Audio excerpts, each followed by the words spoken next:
Hey guys, welcome in education का importance. Guys, पिछले lectures में हमने बात की थी रियल नंबर्स क्या होते हैं, यानी वास्तविक संख्याएं क्या होती हैं, यूक्लिड विभाजन प्रमेय का क्या होती है, उस पर आधारित सवाल देखे थे। हमने यूक्लिड विभाजन प्रमेय का से एचसीएफ निकालना सीखा था और हमने एक्सरसाइज 2.1 है वो पूरी कंप्लीट कर ली थी। अगर आपने वो वीडियो नहीं देखा है तो डिस्क्रिप्शन बॉक्स में मैंने उस वीडियो की लिंक दी हुई है, आप वहां जाइए और देखिए। ठीक है, अब हम बात करते हैं अगली अंकगणित की मूलभूत प्रमेय, the fundamental theorem of arithmetic. क्या है अंकगणित की मूलभूत प्रमेय? कथन सुनिए, ध्यान दीजिए मैं क्या बोलूंगा। प्रत्येक भाज्य संख्या को अभाज्य संख्या के एक गुणनफल के रूप में गुणनखंडित किया जा सकता है। ध्यान दीजिए मैं क्या बोल रहा हूं। प्रत्येक भाज्य संख्या को अभाज्य संख्या के एक गुणनफल के रूप में व्यक्त किया जा सकता है तथा ये गुणनखंडन अभाज्य गुणनखंडों के आने वाले क्रम के बिना ही कैसे होते हैं? अद्वितीय होते हैं। ये है कथन। इसको बोर्ड पर लिख लेते हैं एक बार।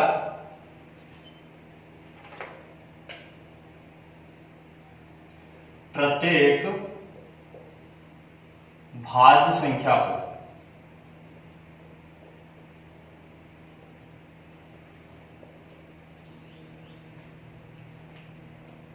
ओके, कथन मैंने बोर्ड पर लिख दिया है।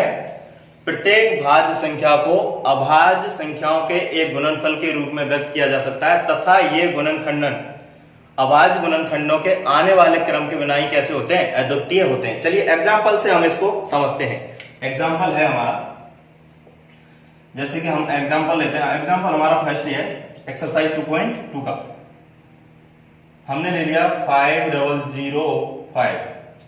हमारे पास एक भाज्य संख्या है 5005। अब हम क्या करेंगे? इसके अभाज्य गुणनखंड करेंगे। तो सबसे पहले 2 का भाग तो इसमें जा नहीं रहा, तो इसमें देंगे हम 5 का भाग। ठीक है, ये आ गया 1001। फिर अब देखिए इसमें किसका भाग जाएगा? 7 का जाएगा। तो कितना आ जाएगा? ये 7 एकम 7, कितने बच गए? 3 बच गए। तो 7 30 हो गए, 7 चौका 28। अब कितने बच गए? 2 बच गए। तो 7 तिया 21। अब कितने का जाएगा? अब इसमें जाएगा 11 का। तो 11 का जाएगा कितने बार? 11 एकम 11 और 11 थी 33। अब जाएगा इसमें 13 का। ओके, तो इसके अभाज्य गुणनखंड आए 5 × 7 × 11 × 13। अब आप देखिए ये अभाज्य गुणनखंड कहां से शुरू हुआ? 5 से। 5 के बाद अगला अभाज्य गुणनखंड आया 7। 7 के बाद अगला आया कितना? 11 और 11 के बाद अगला आया 13। तो ये अपने आप में क्या है? अपने आने वाले क्रम के बिना ही कैसे हैं? अद्वितीय हैं। मतलब 5 के बाद 7 आया, 7 के बाद 11 आया और 11 के बाद 13 आया। अगर और भी आगे आता तो 13 के बाद कितना आता? फिर 17। 17 के बाद कितना आ जाता? फिर 19। 19 के बाद कितना आ जाता? फिर 23। इस प्रकार से ये क्रम चलता जाता। तो ये रूल फॉलो करता है, यानी ये थ्योरम है, ये रूल क्या करती है? फॉलो करती है। ओके, तो ये तो बात हो गई हमारी अंकगणित की मूलभूत प्रमेय की। अब हम बात करते हैं आगे की एचसीएफ और एलसीएम की। तो चलिए वो भी देखते हैं, एचसीएफ और LCM. HCF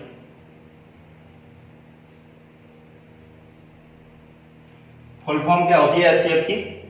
highest common factor.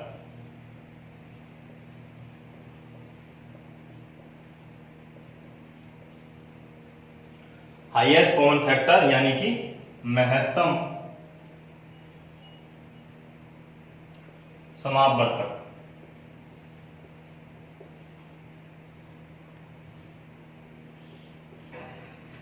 महत्तम समापवर्तक। सबसे पहले हम इसकी डेफिनेशन देखते हैं। क्या है इसकी डेफिनेशन?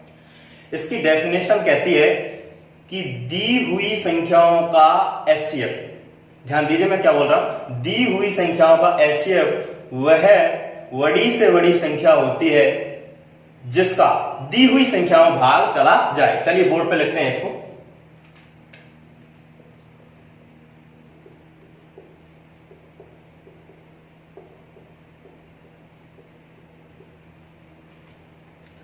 देखिए दी हुई संख्याओं का एचसीएफ वह बड़ी से बड़ी संख्या होती है जिसका दी हुई संख्याओं में भाग चला जाए। और यहां पर हमने एचसीएफ निकालने के लिए हम क्या करेंगे, ओहेनिस्ट गुणनखंडों की सबसे न्यूनतम घात वाला पद लेंगे। ठीक है, ओके। एग्जांपल लेते हैं, उससे समझते हैं इसको। मैंने एग्जांपल लिया, मेरे पास मान लो दो संख्या है, एक तो है मेरे पास 24 और दूसरी संख्या है मेरे पास मैंने ले ली कितनी, 15। ये मेरे पास दो संख्या है। अब सबसे पहले हम क्या है, इनके आवाज गुणनखंड कर लेते हैं। तो आवाज गुणनखंड करेंगे 24, इसमें 2 का भाग देंगे कितना आ गया 12, इसमें 2 का देंगे कितना आ गया 6, 2 का देंगे कितना आ गया 3, अब 3 का देंगे कितना आ गया 1। तो इसके जो आवाज गुणनखंड हुए वो कितने आ गए, 1 2 3, यानी 2 की घात 3 इंटू 3। अगला 15 के आवाज गुणनखंड करते हैं। इसमें 2 का भाग नहीं जा रहा, 3 का जाएगा कितनी बार, 5 बार, और 5 का जाएगा फिर से 1 बार। तो इसके आवाज गुणनखंड हो गए 15 कितने हो गए, 3 इंटू 5। अब एचसीएफ के लिए मैंने क्या बताया था, यानी कि जो कॉमन गुणनखंड होते हैं उसकी सबसे न्यूनतम घात वाला पद लेंगे। तो कॉमन गुणनखंड देखिए कौन कौन से, ये रहा 2, सॉरी कॉमन गुणनखंड है हमारे पास 3।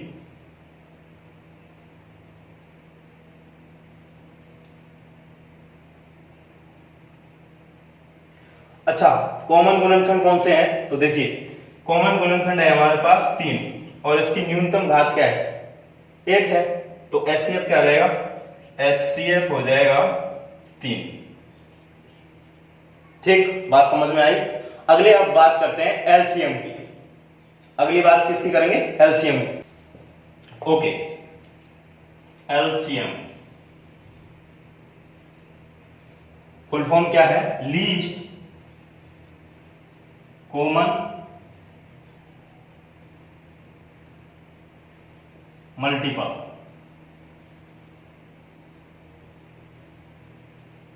यानी कि लघुत्तम समावर्त।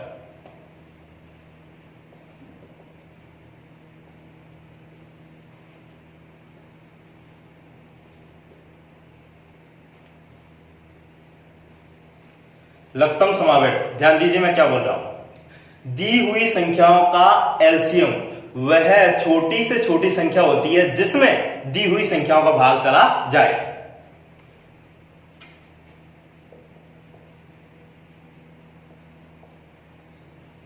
सबसे अधिकतम घात क्या लेंगे, जो कॉमन गुणनखंड होंगे उनकी सबसे अधिकतम घात वाला पद लेंगे। एग्जाम्पल से समझते हैं, वही एग्जाम्पल लेंगे फिर से हम। एक तो है हमारे पास 24 और दूसरा है 15। इसके आवाज गुणनखंड आए थे 24 के कितने आए थे, 24 के आए थे 2 की घात 3 इंटू 3। ओके, और 15 के आवाज गुणनखंड आए थे कितना, 3 इंटू 5। अब कॉमन गुणनखंड क्या है, इसमें कॉमन है ये वाला।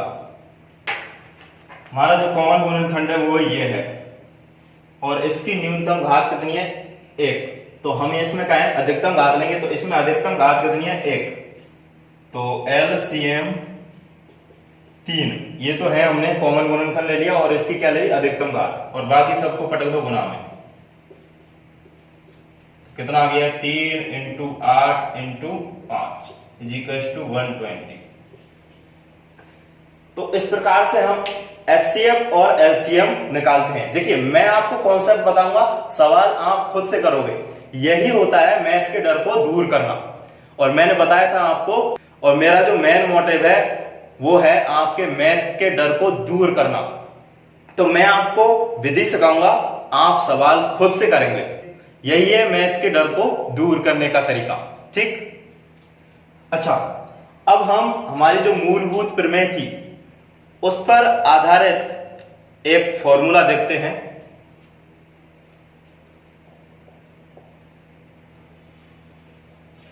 मूलभूत प्रमेय पर आधारित जो फॉर्मूला है वो क्या है, ए और बी दो धनात्मक पूर्णांक हैं,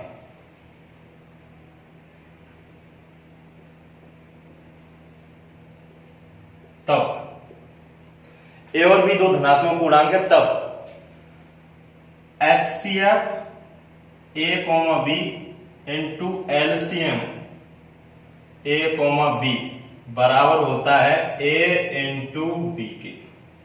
ये है फॉर्मूला। अंकगणित के आधारभूत प्रमेय पर आधारित जो फॉर्मूला है वो ये है। इसको हम दूसरे रूप में कैसे लिख सकते हैं? पूर्णांकों का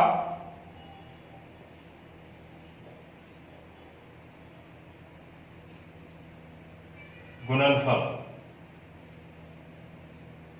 बराबर एचसीएफ इंटू एलसीएम। तो दूसरे रूप में इसे हम ऐसे लिख सकते हैं। ठीक है, अब हम चलते हैं सवालों की ओर। हमारा जो पहला सवाल है वो निकल के आता है एक्सरसाइज 2.2 से, और हमारा जो एग्जाम्पल नंबर है वो है 3rd यानी तीसरा एग्जाम्पल है हमारा 3rd। एक्सरसाइज है 2.2। हमारा जो क्वेश्चन है वो है अभाज्य गुणनखंड विधि द्वारा 144, 180 और 192 का क्या करना है? हमें एचसीएफ ज्ञात करना है। तो करते हैं हम। मैंने आपको पहले ही बताया था, मैं आपको कॉन्सेप्ट बताऊंगा, सवाल आप खुद से हल करोगे, तभी आपका जो मैथ का डर है वो होगा दूर। ओके, तो सॉल्यूशन सबसे पहले अभाज्य गुणनखंड करते हैं। अभाज्य गुणनखंड,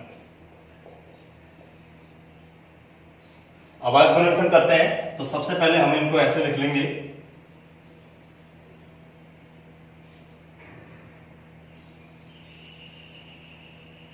ओके, लिख लिया। अब इधर लिख लेंगे 144, इधर लिख लेंगे 180 और इधर लिख देंगे 192। सबसे पहले हम 2 का भाग देंगे, 2 का भाग जाएगा 7 और इधर 2, फिर से 2 का जाएगा कितना आ जाएगा 3 और इधर आ जाएगा 6, फिर से 2 का जाएगा कितना आ जाएगा 18, फिर से 2 का जाएगा कितना आ जाएगा 9, अब 2 का नहीं जाएगा 3 का जाएगा कितना आ जाएगा 3, अब फिर से जाएगा 3 का कितना आ जाएगा 1। तो इसके जो अभाज्य गुणनखंड आए वो कितने आए?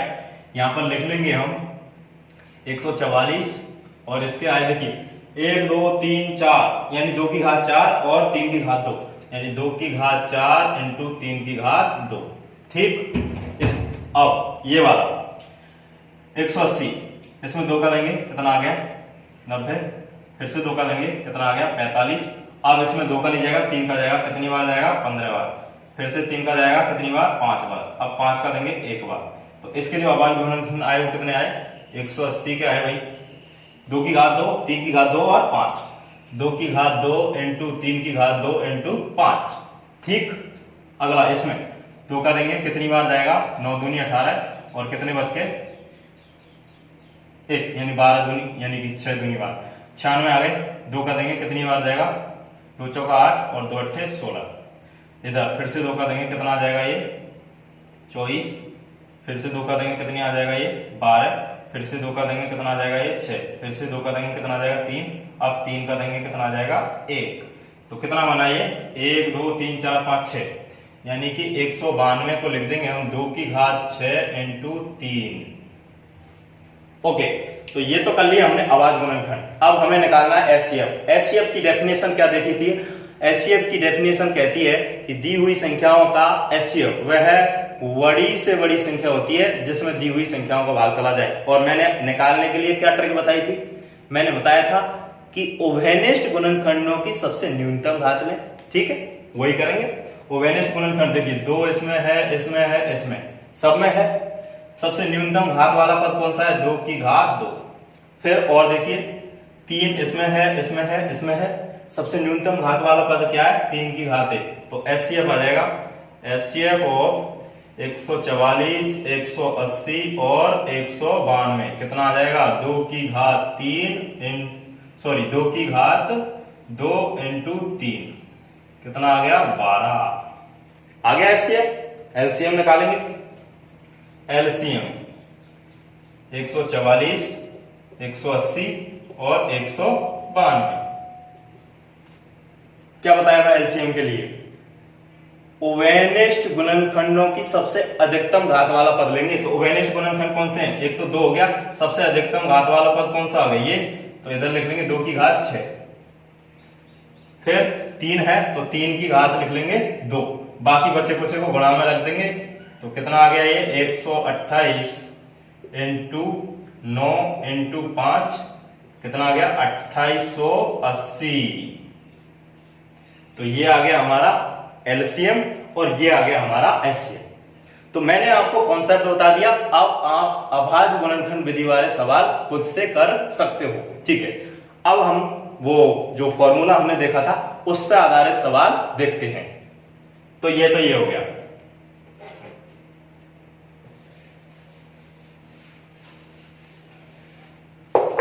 अब चलते हैं हम अपनी एक्सरसाइज 2.2 पर। तो एक्सरसाइज 2.2 का हम सवाल लेते हैं।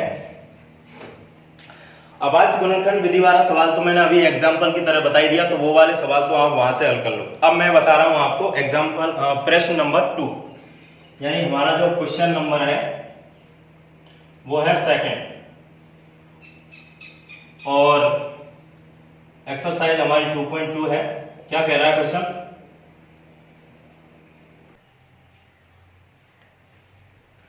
तो हमें सत्यापित करना है कि एचसीएफ इंटू एलसीएम बराबर पूर्णांकों का गुणनफल। इसका हम पहला ही सवाल लेते हैं।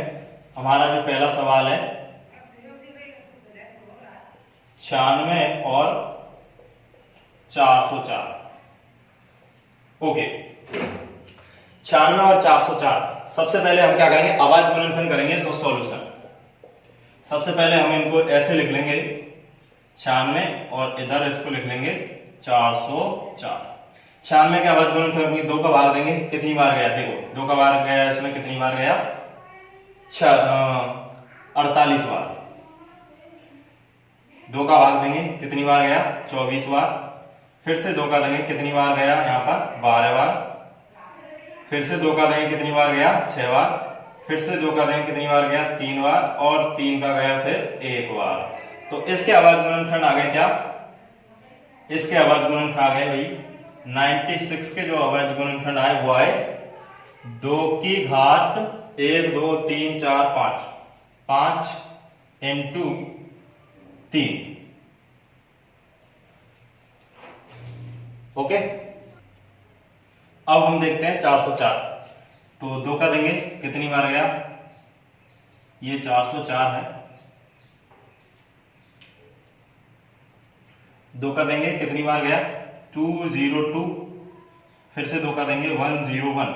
अब 101 का ही जाएगा कितनी बार, 1 बार। तो इसके अभाज्य गुणनखंड आगे कितने 404 के आए 2 की घात 2 इंटू 101। ठीक, एचसीएफ निकालते हैं। तो एचसीएफ क्या बताया था मैंने, एचसीएफ के लिए कॉमन गुणनखंड देखते हैं। कॉमन गुणनखंड ये रहे, और न्यूनतम घात वाली यानी 2 की घात 2, और तो कोई कॉमन गुणनखंड है नहीं। तो कितना आ गया ये 4, तो आ गया एचसीएफ। एलसीएम, एलसीएम देखते हैं। एलसीएम के लिए हम क्या करेंगे, कॉमन गुणनखंड की सबसे अधिकतम घात और बाकी सबको। तो यहां पर कॉमन गुणनखंड है 2 की घात 5, इसकी अधिकतम घात है, और बाकी सबको लिख देंगे गुणा में। तो कितना आ गया ये 2 की घात 5 कितना होता है 32 इंटू 3 इंटू 101।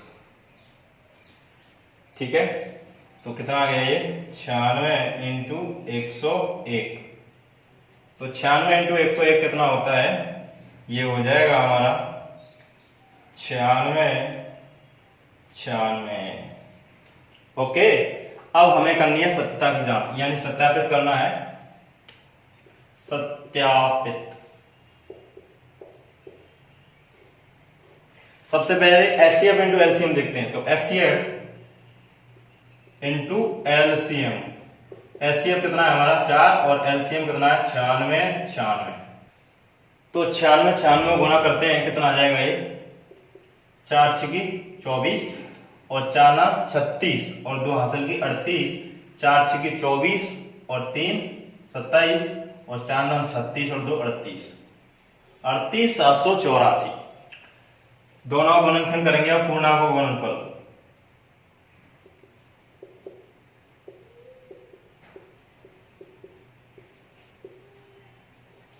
पूर्णांक गुणनफल कितना आएगा, पूर्णांक गुणनफल आ जाएगा 96 इंटू 404 कितना आ गया देखिए, 96 को जब 404 से गुना करेंगे तो ये भी कितना आ जाएगा 38,784।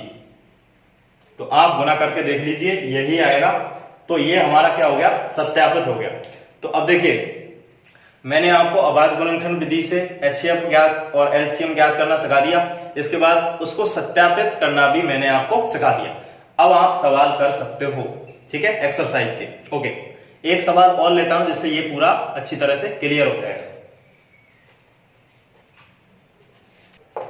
अगला हम सवाल लेते हैं, सेकंड है 336 और 54। तो सेकंड वाला है 336 और 54।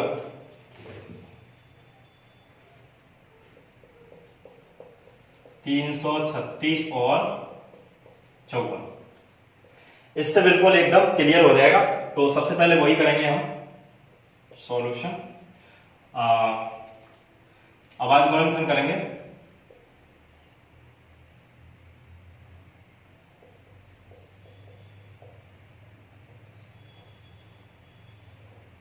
इधर लिख लेंगे 336 और इधर लिख लेंगे क्या, 54। 2 का भाग देंगे, कितना आ जाएगा 1, 6, 8। 2 का देंगे, कितना आ जाएगा 8, 4। 2 का देंगे, कितना आ जाएगा 4, 2। 2 का देंगे, कितना आ जाएगा 2, 1। अब 3 का जाएगा, कितनी बार जाएगा 7 बार, और 7 का जाएगा 1 बार, ठीक है। इसके बाद इधर 2 का देंगे, कितना आ गया 27। अब 2 का नहीं जाएगा, 3 का जाएगा। 3 का देंगे, कितनी बार जाएगा 9 बार। फिर से 3 का देंगे 3 बार, और फिर से 3 का देंगे 1 बार। तो इनके जो अभाज्य गुणनखंड आए वो आए 336 के आए कितने, देखिए 1, 2, 3, 4, यानी 2 की घात 4 इंटू 3 इंटू 7। और 54 के आए 1, 2 की घात 1 और 3 की घात 3। तो ये लिख दिया हमने अभाज्य गुणनखंड। अब एचसीएफ के लिए क्या करेंगे हम, कॉमन गुणनखंड की सबसे न्यूनतम घात वाला पद लेंगे। तो कॉमन गुणनखंड 2 कॉमन है और 3 कॉमन है, ये इसकी न्यूनतम घात है और ये इसकी न्यूनतम घात है। तो एचसीएफ आ जाएगा 2 इंटू 3 इज इक्वल टू 6। आ गया एलसीएम, कॉमन गुणनखंडों की सबसे अधिकतम घात वाला पद और बाकी सबको गुणा। तो कॉमन गुणनखंड क्या है, 2 की घात ले लेंगे 4 अधिकतम घात, और इधर 3 की घात क्या लेंगे, 3 की घात भी 3, और बाकी बचा 7 को गुणा। कितना आ गया ये, 2 की घात 4 कितना होता है 16, 3 की घात 3 कितना होता है 27 इंटू 7, ठीक है। तो कितना आ जाएगा ये हमारा आएगा 7 को हम 6 से गुणा करेंगे तो 7 6 42, और 7 को 1 से गुणा करेंगे तो 7 4 11 इंटू 27। तो ये आ गया 3024। ओके, अब हम क्या करेंगे, एचसीएफ इंटू एलसीएम ज्ञात करेंगे। तो सत्यता की अब हमें जांच करनी है, यानी सत्यापित करना है। सबसे पहले हम एचसीएफ इंटू एलसीएम निकालते हैं। तो एचसीएफ इंटू एलसीएम, एचसीएफ और एलसीएम क्या आएगा, देखो एचसीएफ है हमारे पास 6 और एलसीएम है 3024। गुणा करेंगे कितनी बार, 6 को 4 से गुणा करेंगे तो 4 6 की 24। अब 2 हासिल की, 6 को 2 से गुणा करेंगे 6 दूनी 12 और 2 14। 6 को 0 से करेंगे 0 तो 14 आ जाएंगे, और 6 3 18। तो कितना आया 18 144। अब पूर्णांकों का गुणनफल,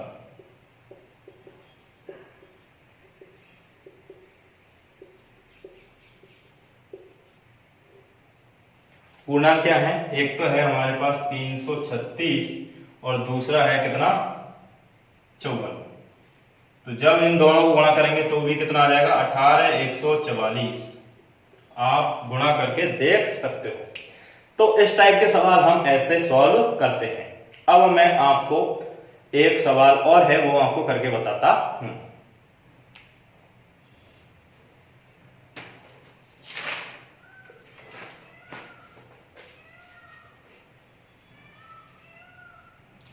चलिए अब मैं आपको क्वेश्चन नंबर 3 में से एक सवाल करके बताता हूं। 21 3 संख्या वाला सवाल है। एक और लेते हैं दूसरा इसका 24, 15 और 36। चलिए सबसे पहले इसको ज्ञात करते हैं, तो सॉल्व आवाज गुणनखंड करते हैं।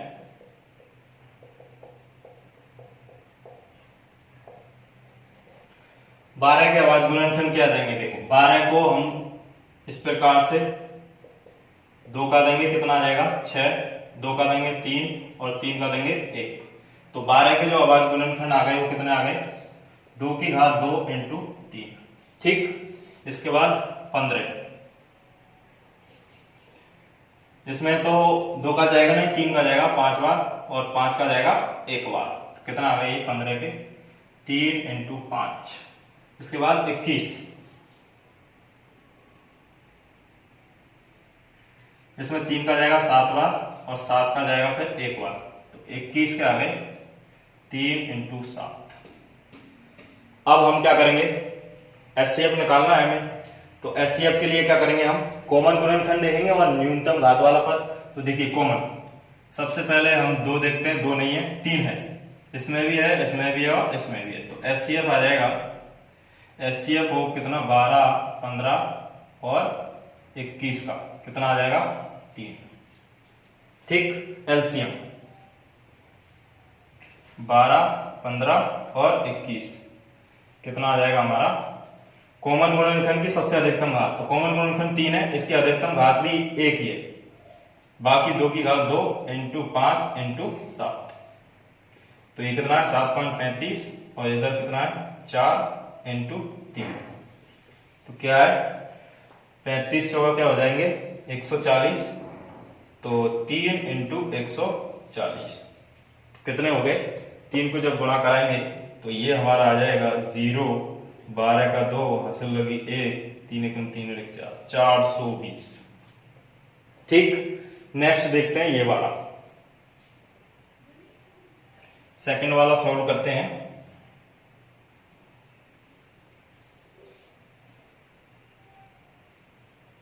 चौबीस के आवाज गुणनखंड हम जानते हैं कितने हो जाएंगे, 24 के आवाज गुणनखंड आ जाएंगे 2 की घात 3 इंटू 3।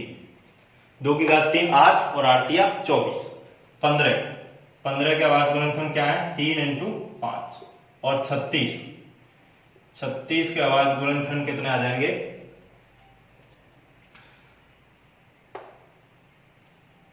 छत्तीस को हम लिख देंगे कितना 3 की घात 2 की घात 2 इंटू 3 की घात 2, 2 दूनी 4 और 4 नाम 36। ठीक है, अब कॉमन गुणनखंड देखेंगे तो सबसे पहले हम देखेंगे कॉमन क्या आ रहा है, इसमें 2 है, इसमें नहीं है, इसमें है 3, इसमें भी है, इसमें भी है और इसमें भी है। ठीक है,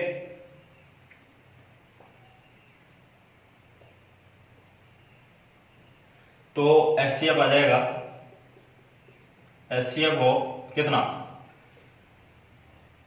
24, 15 और 36 कितना आ जाएगा 3। आ गया एचसीएफ। एलसीएम 24, 15, 36। यहां पर थोड़ी हमें समझ के काम करना पड़ेगा। देखिए इसमें कॉमन गुणनखंड क्या आ रहा है, इधर ये 3 तो सब में है, तो इसमें क्या है, इसकी जो अधिकतम घात है वो ले लेंगे 3 की घात 2।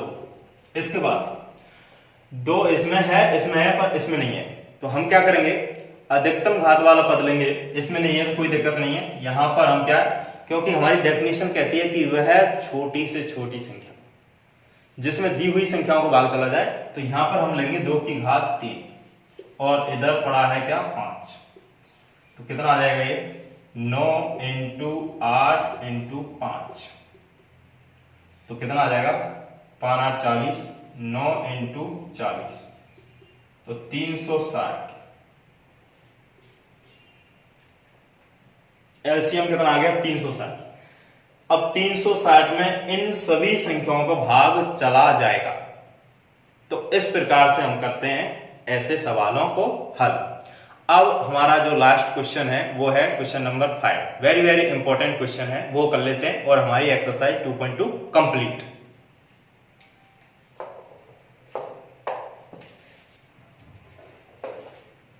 क्वेश्चन कह रहा है, क्वेश्चन नंबर 5 2.2, एक संगोष्ठी में। क्वेश्चन क्या कह रहा है, हमारा क्वेश्चन नंबर है 5 और एक्सरसाइज है 2.2।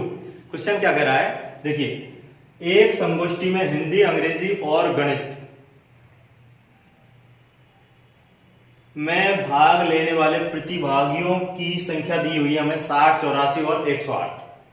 फिर कह रहा है यदि प्रत्येक कमरे में बराबर संख्या में एक ही विषय के प्रतिभागी बैठाए जाते हैं तो आवश्यक कमरों की न्यूनतम संख्या ज्ञात कीजिए। हमें क्या है, आवश्यक कमरों की न्यूनतम संख्या ज्ञात करनी है। कहने का मतलब यह है कि कमरे में अधिकतम विद्यार्थी आने चाहिए और कमरों की संख्या आनी चाहिए न्यूनतम। तो इस सवाल को कैसे सॉल्व करेंगे, ठीक है। सबसे पहले मैं जो बोल रहा हूं उसको ध्यान दें। अगर हमें कमरों की न्यूनतम संख्या चाहिए तो विद्यार्थियों की अधिकतम संख्या निकालनी पड़ेगी कि नहीं, बिल्कुल निकालनी पड़ेगी। तो अधिकतम संख्या निकालने के लिए हम क्या करते हैं, एचसीएफ निकालते हैं। तो बस यही प्रोसेस करेंगे, यहां पर पहले निकालेंगे एचसीएफ। तो यहां पर लिखेंगे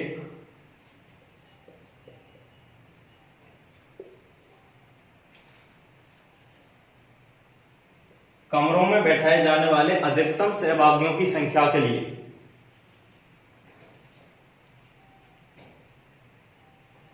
सहभागियों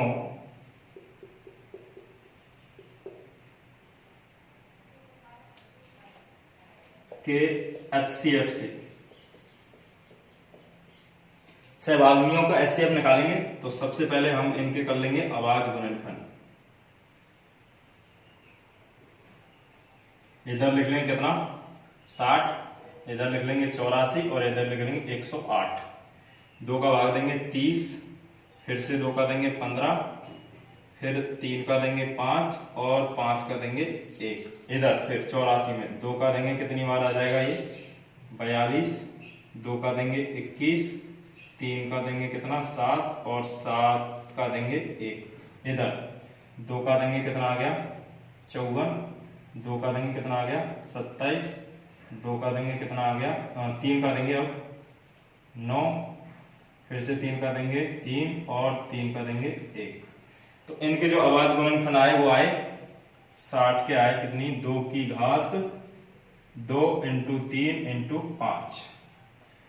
84 के आए 2 की घात 2 इंटू 3 इंटू 7 और 108 के आए कितनी, 2 की घात 2 इंटू 3 की घात 3। तो ये इनके आ गए आवाज गुणनखंड। अब हमें निकालना है एचसीएफ। तो एचसीएफ ऑफ 60, 84, 108 कितना आ जाएगा। कॉमन गुणनखंड की सबसे न्यूनतम घात, कॉमन गुणनखंड है 2, इसकी न्यूनतम घात कितनी है 2 की घात 2।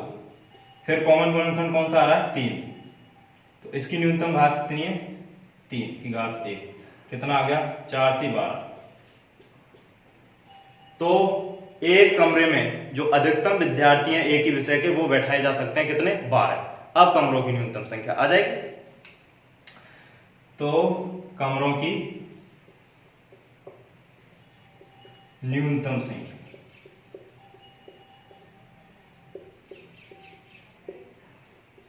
कमरों की न्यूनतम संख्या कैसे निकालेंगे, टोटल जो सहभागी हैं उसमें एक कमरा में एक ही विषय के अधिकतम विद्यार्थी बैठाएंगे, उसका भाग दे देंगे, आ जाएगी।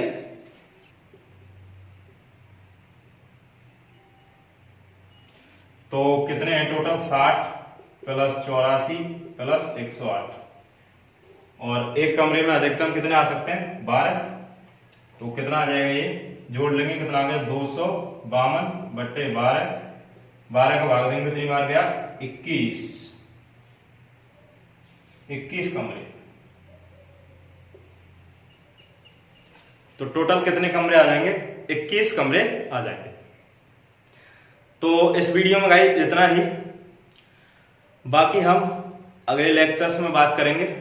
तब तक के लिए आप वीडियो को लाइक कर दिए, शेयर कर दीजिए और चैनल को सब्सक्राइब कर लीजिए अगर आप चैनल पर नए हो तो। तब तक के लिए जय हिंद, जय भारत।